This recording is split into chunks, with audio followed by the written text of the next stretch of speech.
Carbohydrate, class 12 chemistry इसके बारे में पढ़ते हैं। कार्बोहाइड्रेट जैव कार्बनिक पदार्थ होते हैं।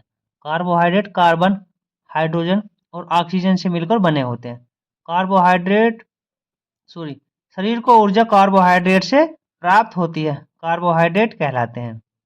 नोट, एक ग्राम ग्लूकोज के पूर्ण ऑक्सीकरण के लिए 4.2 किलो कैलोरी ऊर्जा की प्राप्त होती है। ठीक है, अब देखते हैं कार्बोहाइड्रेटों के प्रकार।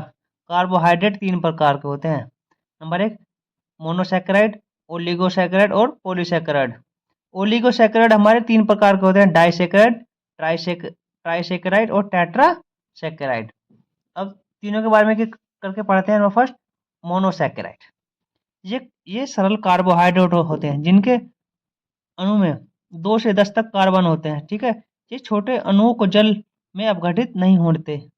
ये छोटे अणुओं में जल अपघटित नहीं होते हैं। ठीक है, जैसे ग्लूकोज C6H12O6, फ्रस्टोज C6H12O6 और जाइलोज C5H10O5 आदि। ठीक है, ये हमारे मोनोसैकेराइड के एग्जाम्पल। नेक्स्ट ओलिगोसैकेराइड, वे कार्बोहाइड्रेट जो जल अपघटन कर मोनोसैकेराइड के निश्चित अणु देते हैं, ओलिगोसैकेराइड कहलाते हैं। ये 3 प्रकार के होते हैं। Number first disaccharide. डाइसैकेराइड ये वे शर्करा हैं जो जल अपघटित होकर मोनोसैकेराइडों के 2 अणु बनाती हैं, जैसे सुक्रोज, माल्टोज और लैक्टोज। इसका एग्जाम्पल देखते हैं जी।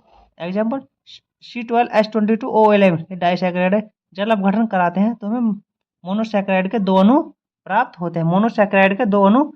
होते हैं। नेक्स्ट देखते हैं ट्राइसैकेराइड, वे कार्बोहाइड्रेट जो जल अपघटन पर मोनोसैकेराइड के 3 अणु देते हैं, जैसे रेफिनोस।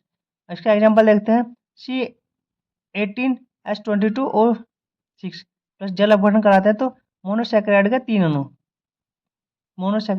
अणु देते हैं। ठीक है, नेक्स्ट टेट्रासैकेराइड, वे कार्बोहाइड्रेट जो जल अपघटन पर मोनोसैकेराइड के 4 अणु देते हैं, जैसे स्टेचियोस C24H42O21 प्लस 3H2O, ये मोनोसैकेराइड के 4 अणु देते हैं। ठीक है, अब नेक्स्ट हमारा नंबर 3 पॉलीसैकेराइड।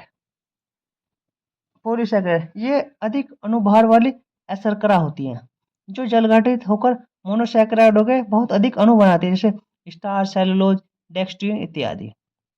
इनका सामान्य सूत्र C6H10O5 पावर (N) है। ठीक है, यह अघुलनशील होता है। जब हम इसकी समीकरण देखते हैं C6H10O5 (N) प्लस N, ये हमारे N अणु होते हैं। ठीक है, NH2O, तो हम इसके N अणु प्राप्त होते हैं। कार्बोहाइड्रेट के प्रमुख कार्य क्या क्या है इनके बारे में पढ़ते हैं। न्यूक्लिक अम्लों का निर्माण करना। नंबर फर्स्ट न्यूक्लिक अम्लों का निर्माण करना। नंबर 2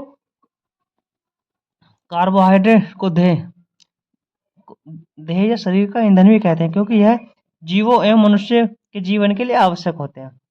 नेक्स्ट नंबर 3 पौधों में कोशिका भित्ति का निर्माण करते हैं।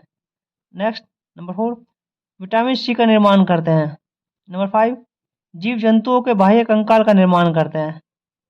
नंबर 6 ऑक्सीकरण के द्वारा शरीर के लिए ऊर्जा की आवश्यकता को पूरा करते हैं। ये कार्बोहाइड्रेट के प्रमुख कार्य हैं। वीडियो पसंद आए तो चैनल को लाइक करें, सब्सक्राइब करें।